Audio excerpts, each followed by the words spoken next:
Running.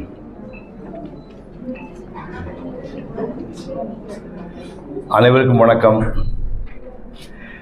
அன்னை Sri Kamakshi music fine arts college தம்பி வெங்கடாச்சலபதி நடத்துகின்ற இந்த மியூசிக் அண்ட் ஆர்ட்ஸ் காலேஜ் நிகழ்ச்சியிலே கலந்து கொள்வதில் ரொம்பவும் சந்தோஷப்படுறேன். நான் ரொம்ப பிரமிக்கிற விஷயமே மாடர்ன் ஆர்ட் இந்த அகாடமிக் ஓவியம் செத்து போகணும்னு நான் பயந்துட்டு இருந்தது போய் பழையபடி அகாடமிக் ஓவியங்கள் இந்த தலைமுறை 4வது தலைமுறை நான் 65ஓட ஓவியக்கலை விட்டு வெளியே வந்துட்டேன். இவங்க 4வது தலைமுறை இன்னும் இந்த ஓவியத்தை காப்பாற்றிட்டு இருக்கிறாங்க அப்படிங்கிறது அளவில்லா சந்தோஷம். அதுக்கு வெங்கடாச்சலபதி இவர் ஓவியக் கல்லூரியில் படித்தவர். இவர் அல்ஃபான்சோன்னு ஒருத்தர் பிரின்சிபலாக இருந்திருக்காரு, பாஸ்கர்னு பிரின்சிபலாக இருந்திருக்காங்க. அவங்க 2 பேருமே பாஸ்கர் எனக்கு 1 வருஷம் ஜூனியர், அவர் தான் பிரின்சிபலாக இருந்திருக்காரு. அதுக்கு முன்னாடி இருந்தவர் அல்ஃபான்சோ எனக்கு 2 வருஷம் பெரியவர். அவர் பீரியடில் நான் ஓவியக் கல்லூரியெலாம் போய் பார்த்துருக்கேன். ஓவியக் கல்லூரியில் நான் சொல்லக்கூடிய 1965களில் நீங்கள் ஓவியம் படித்தீங்கன்னா அவங்களுக்கு எதிர்காலம் கிடையாதுங்கிறது தெளிவாக சொல்லப்பட்டது. ஏன்னா 10 பேர் ஒரு கிளாஸில் படித்தாங்கன்னா ஹைலி டேலண்டட் அப்படிங்கிறவர் 2 பேர் தான் இருப்பாங்க.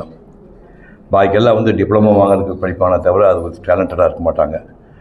அந்த 2 பேருக்குமே வேலை கிடைக்காதுங்கிற மாதிரி சூழ்நிலையில தான் நாங்கள்லாம் படித்தோம். இன்றைக்கி வெங்கடாச்சலபதி சொல்கிறத கேட்டால் எனக்கு இன்ப அதிர்ச்சியாக இருக்குது. அதாவது இன்றைக்கி இந்த ஓவியக்கலை சம்மந்தப்பட்ட ஃபைன் ஆர்ட்ஸில் எந்த டிபார்ட்மெண்ட் படித்தாலும் விஷுவல் கம்யூனிகேஷன்ஸ்லையோ மற்ற விஷயங்களையோ உடனே வேலை கிடைக்குது. குறைந்தபட்சம் 30,000 ரூபா சம்பளமும் அதிகபட்சம் 1.5 லட்சம் ரூபா ஓவியக்கலையை அடிப்படையாக வச்சு யார் கற்றுக்கிட்டாலும் வேலை கிடைக்குன்னு சொல்கிறாரு. தாங்க முடியாத இன்ப அதிர்ச்சியாக இருக்குது. நான் சொன்ன ஓவியக்கலையை கற்றுக்கிட்டால் இந்தியாவில் பிச்சை எடுக்கணும் அப்படின்னு நான் நிறையா சொல்லுவேன். அதே மாதிரி நான் 6 ஆண்டுகள் ஓவியக்கலையை படித்தேன்.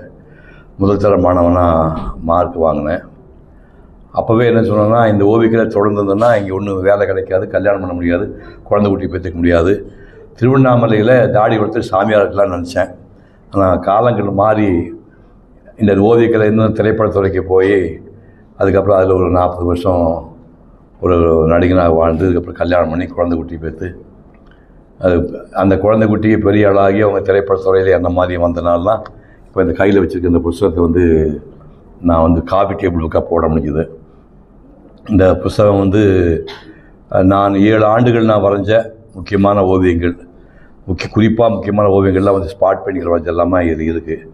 இந்த புத்தகம் அன்னைக்கு போடுறதுக்கு 5 லட்சம் ரூபா செலவு பண்ணோம். அந்த 1 லட்ச ரூபா இன்றைக்கி ஒரு ஓவியக் கல்லூரி ஒரு ஆசிரியரோட மாணவனும் செலவு பண்ணி இனிமேல் புக்கில் போட முடியாது. இன்றைக்கி இங்கே வந்திருக்கிற மாணவர்கள் பார்க்கும்போது கிட்டத்தட்ட 75-80% பெண்கள் இருக்கிறாங்க. பெண்கள் அடுப்பது பெண்களுக்கு படிப்பதுக்குன்னு சொல்லி கிண்டல் பண்ண காலமெல்லாம் போய் இப்போ எல்லாருமே திரும்ப பக்கமெல்லாம் பெண்களுடைய ஓவியங்களை பார்க்கும்போது எனக்கு அளவில்லா சந்தோஷமாக இருக்குது. எல்லாமே என்னுடைய பேத்திக வயசு தான், பொண்ணு வயசுலாம் கிடையாது, எல்லாமே என் பேத்திக வயசில் இருக்காங்க. அப்போ எனக்கு 3வது தலைமுறை இந்த ஓவியம் இந்த அளவுக்கு பெருமா வரைகிறாங்க, ரொம்ப சந்தோஷம். அதோட அவங்க கல்யாணம் பண்ணிக்கிட்ட ஆம்பளைங்க மரியாதையை விட்டு கொடுத்து நீ நல்லா வரைஞ்சிக்கம்மா முன்னுக்கு வான்னு சொல்லி விட்டு கொடுக்குறாங்க. அதை விட சந்தோஷம். ஏன்னா நாங்கள்லாம் ஆம்பளைங்க திமிர் பிடிச்சவங்க லேஸில் ஒத்துக்க மாட்டோம். பொம்பளைங்க என்னை விட ஒரு ஸ்டெப் மேலே போனால் நான் தாங்க மாட்டேன், சகிச்சிக்க மாட்டோம். அப்படி இல்லாமல் இன்றைக்கி உள்ள தலைமுறை மனைவியை முன்னுக்கு அனுப்பி அவளை என்கரேஜ் பண்ணுறாங்கன்னா அந்த ஆண்களுக்கு நான் நன்றி தெரிவிக்கிறேன். இப்போது ஒரு 10 நிமிஷம் நான் ஓவியக்கலையில் எந்தெந்த ஊரில் எப்படிலாம் போய் படம் வரைஞ்சேன்னு உங்களுக்கு ஒரு காட்டு. கைவினை பண்ண படங்கள் எல்லாம் நல்லா இருக்கு. ஆனால் இப்போ ஏஐ வந்துட்ட பிறகு இந்த மாதிரி கைவினை வரையக்கூடியவங்களோட இன்ட்ரெஸ்ட் ஆர்வம் எந்த அளவுக்கு கொஞ்சம் அது எப்படி பண்ணாலும் உங்களை விட உங்கள் தாத்தா பாட்டி பெரியவங்க தான். புரியுது அவனுக்கு. இப்போ இவங்க என்னதான் படமாக வந்தால் கூட எல்லாம் என் குழந்தைங்க தான். எத்தனை குழந்தைங்க வந்தாலும் இந்த எந்த குழந்தையுமே போய் மதுரை கோயிலுக்குள்ள உட்காந்து 10 மணி நேரம் வரைவீங்களா, கை தூக்குவாங்க, 10 மணி நேரம் ஒன்று கூட போகக்கூடாது. 10 மணி நேரம் யார் வரைய முடியாது.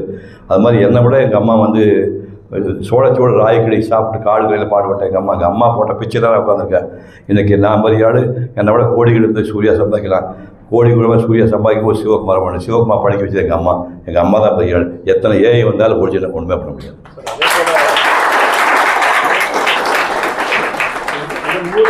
வேலை வாய்ப்புகள் வந்து எந்த அளவுக்கு மாணவர்களுக்கு இருக்கு? ஏன்னா தற்பொழுது இந்த ஜென்ரேஷன்ல வந்து பாத்தீங்கன்னா இந்த கைவினை பொருட்களோட இது பண்றவோட மாணவர்களுக்கு உண்டான வேலை வாய்ப்புகள் ரொம்ப குறைவா இருக்குன்னு சொல்லப்படுது. அதுக்கு உண்டான அரசு என்ன மாதிரி முன்னெடுப்பு எடுக்கணும்னு நீங்க நினைக்கிறீங்க? அரசு பற்றி எல்லாம் சொல்ல தெரியாது. நான் வந்து ஓவியம் தான் வந்து இந்தியாவுக்கு ஒரு சாபம் பாவம்னு நினைச்சாடு. அது பொய் சார்னு இவன் ப்ரூவ் பண்ணிட்டான். இன்னைக்கு காலையில் பேசும்போது கிட்ட 6 மணி நேரம் பேசினாரு. இதுலேருந்து முறையாக வந்து டிப்ளமா கோர்ஸ் 1 வருஷம் இருக்குது, 4 வருஷம் கோர்ஸ் இருக்குது. முறையாக படிச்சேன்னா மினிமம் சம்பளம் 30,000 ரூபாயும், அதிக சம்பளம் 1,30,000 சம்பாதிக்கிறாங்க. இதே தலை சுற்று எனக்கு. இந்த அரசாங்கம் வந்து ஏன் எதிர்பார்க்குறீங்க? உன் கையில் திறமை இருந்தால் கை வச்சு சத்தியமாக குறைச்சிக்கலாம். வேறு வேலை வாய்ப்புகள் பெருக்கிறதுக்கு அரசு சார்பில் ஏதாவது நடவடிக்கை இதை புரிஞ்சுக்கிறீங்க. இது வந்து டேலண்ட்டை பேஸ் பண்ண விஷயம். இது நம்மளுக்கு 4 வருஷம் இன்னும் இவங்ககிட்ட படிச்சு டிப்ளமா குப்பை கொட்டிட்டாங்க, உடனே வேலை கொடுக்க மாட்டாங்க. உங்கள் கையில் சரக்கு இருந்தால் தான் கொடுப்பான். இத்தனை பேர் நான் கைதட்டு சொன்னேன், கைதட்டு சொன்ன கிளாஸ் பண்ண சொன்னா இல்லை சரக்கு நல்லா இருந்தால் இது டேலண்ட்டை பேஸ் பண்ண தொழில். இது வந்து நான் வந்து எஸ்எல்சி படித்து முடிச்சுட்டேன், 30 மார்க்கில் பாஸ் பண்ணி 90 மார்க் எஸ்எல்சி வாங்கி பாஸ் பண்ணால் நான் 35 பார்டர் வாங்கி பாஸ் பண்ணியிருக்கேன். நீங்கள் அவனை ஈக்குவலாக முடியுமா? அது திறமை இல்லாதவன் எந்த துறையும் பெரிய ஆளாக வர முடியாது. திறமையோட பெரிய ஆள் கண்டிப்பாக வந்துடும். இப்போ நீங்கள் பார்த்த இந்த வண்ணங்களில் வந்து உங்களை என்ன நிறையா உங்களோட வண்ணங்கள் பார்த்தோம். இதில் ரொம்ப இம்ப்ரெஸ் ஆனதுன்னு உங்களுக்கு இம்ப்ரெஷன் பிரிக்க முடியாது. இந்த 5 பேரில் எது நல்லா இருக்குது, எந்த பேர் தேவை? ஒருத்தர் மாடர்னாக போட்டிருக்கான், ஒருத்தர் லேண்ட்ஸ்கேப் போட்டிருக்கான். முதல் ஒரு பொண்ணு படம் வந்திருக்குது. படம் வரையலாம்னு நினைக்கிறதே காலங்களில் அவளை வசனம், கலைகளிலே அவளை ஓவியம் தான் பண்ணுறாங்க. இதெல்லாம் இந்த குழந்தைகள்லாம் வந்து ஓவியலாக பிறக்கிறது இந்த ஜென்மத்தில் செஞ்ச புண்ணியம். உங்கள் அம்மா அப்பா செஞ்ச புண்ணியமோ நீங்கள் செஞ்ச புண்ணியமோ? ஓவியெல்லாம் இங்கே பிறந்தது பெரும் புண்ணியம். அப்புறம் உங்களெல்லாம் வந்து உங்கள் தாத்தா வந்து உங்கள் படத்தெல்லாம் பார்த்து அப்ரிஷியேட் பண்ணால் அதை விட பெரிய புண்ணியம், அதை விட என்ன சந்தோஷம் வேணும்னு நினைக்கிறேன். இந்த மாணவர்களுக்கு நீங்கள் என்ன சொல்ல விரும்புறீங்க? ஒரு அட்வைஸ் எல்லாம் தேவையே கிடையாது. இவங்க என்னோட புத்திசாலி பசங்க. ஏன்னா இவங்க வயசில் நான் இவ்வளோ இன்டெலிஜென்ட்டாக கிடையாது. இந்த ஃபஸ்ட் இயர் பண்ண அந்த அளவுக்கு நான் ஃபர்ஸ்ட்டில் வரையில. அவங்களுக்கு அட்வைஸ் பண்ணுற ஸ்டேஜ் இல்லை. இவங்க இன்னும் ரொம்ப அட்வான்ஸாக இருக்கிறாங்க. இப்போ ஸ்கூலில் படிக்கிறாமா, +2 படிக்கிறாங்க, இல்லை சார் காலேஜில் முடிச்சு கல்யாணம் பண்ணி 10 என் பையன் 10ஆம் கிளாஸ் படிக்கிற ஒரு எலி குஞ்சு மாதிரி போட்டு சொல்லுது. இல்லாத உட்காந்துருக்கு பாருங்க. அதே எலி குஞ்சு மாதிரி இருக்குது. அது கேட்டால் எனக்கு ஒரு பையன் இருக்கிறான், 10ஆம் கிளாஸ் படிக்கிறாங்க, மயக்கம் வந்துச்சு எனக்கு. இல்லை எல்லாமே இன்டெலிஜென்ட் பீப்புள் தான். ஆனால் இந்த தலைமுறைகள் எல்லாமே இப்போ சூர்யா வந்து 6 பேக் பண்ணிடுறாரு. சூர்யா 6 பேக் பண்ண சிவகுமார் பண்ண முடியாது.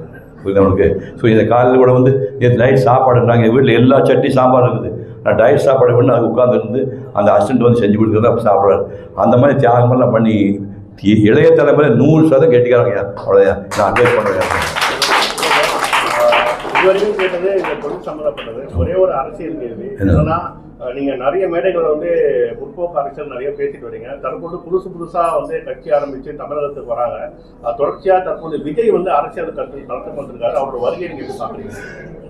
அவர் வந்து 6 மணி ஜனம் நினைச்சா வந்துடுவார். நன்றி.